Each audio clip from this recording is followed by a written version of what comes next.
Hi, welcome back to Gaming for Gamers in rainy London. So, as I like to when we're doing these videos, we're in South London, just off the River Thames, and in the background is the iconic and very famous Battersea Power Station. There you can see with the 4 chimneys.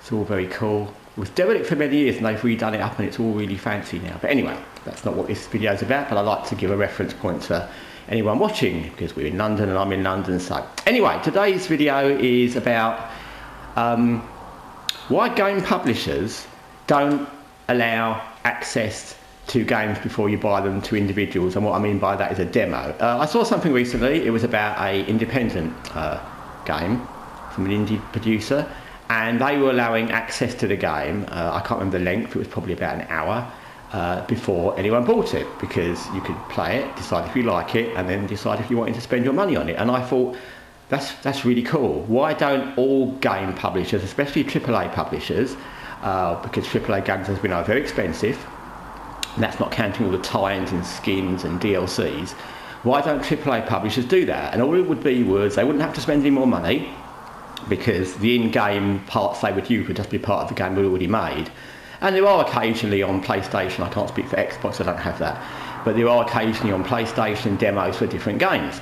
So why don't, when they pitch a new game and when it's released, why don't all AAA publishers, especially AAA, because obviously they've got much more money, those studios, than indies. I'm not saying every indie producer should, because it's very difficult if you're working on a very limited budget to do that, but especially AAA, even AA games, why don't they release a demo that you could play free before you buy the game? Why wouldn't they do that? Because if you have confidence in your product, what would be the reason not to do that? If you believe your product's great, which, hopefully that's what they should do, why would you not want to release a demo that someone could play for an hour and decide if they want to buy your game? It doesn't have any reason other than sometimes the games aren't something that they think people are going to want. There's so many things that have happened recently with games such as Forspoken, Suicide Squad Kills the Justice League, Redfall, Hellblade 2. There's a list of games where they came out, and for various reasons, all those 4 games, there's many others as well, but those games weren't graphically like what people wanted, weren't content-wise what people wanted, the narrative wasn't what people wanted, the characters weren't what people wanted. If video game producers gave demos out for every new game, then that would never happen.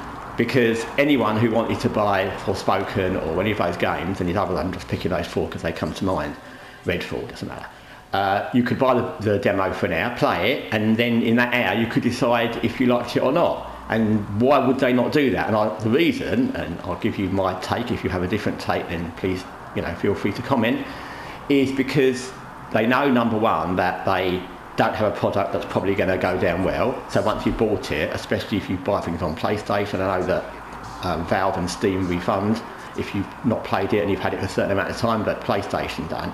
So, and I'm assuming Xbox don't. So once you've bought it, they've got your money. Especially if you've pre-ordered it, they've got your money. That's a whole nother story. So I don't know why people pre-order games anyway, because you can see sometimes later in reviews when they come out, they're really panned. So why would you pre-order a game? You can get it on the day. It's not like it's going to sell out, especially if it's digital downloads. That doesn't make any sense. That's a whole other topic.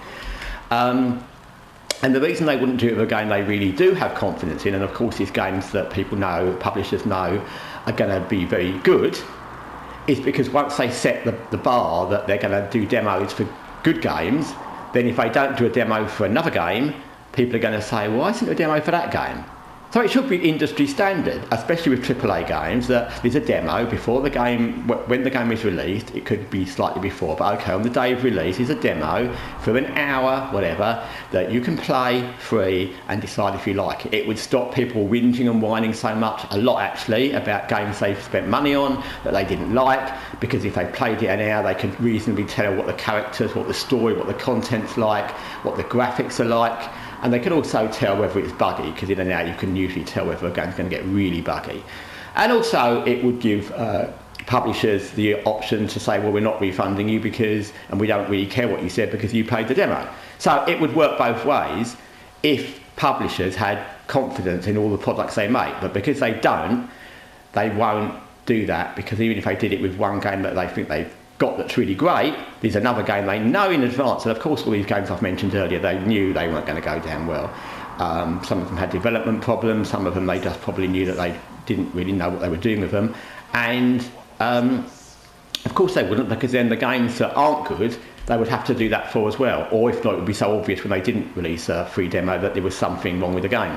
Anyway, that's my thought today from rainy London.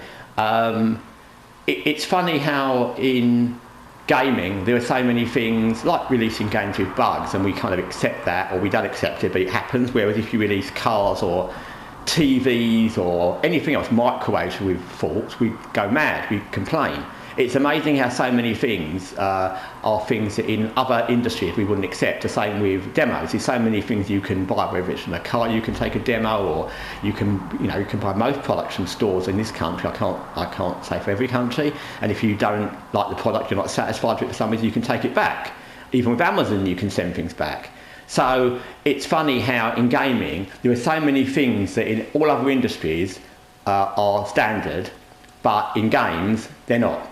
Because game companies have deviated from the norm in selling over time. Like I said, they've got much more devious in how they market things, and the fact they sell things that they know they've lied about, they know they've given false representation, or that they know are buggy and not fit to be released, but they don't care because that's become more and more industry standard, and it shouldn't be. Anyway, thanks for watching Gaming for Gamers.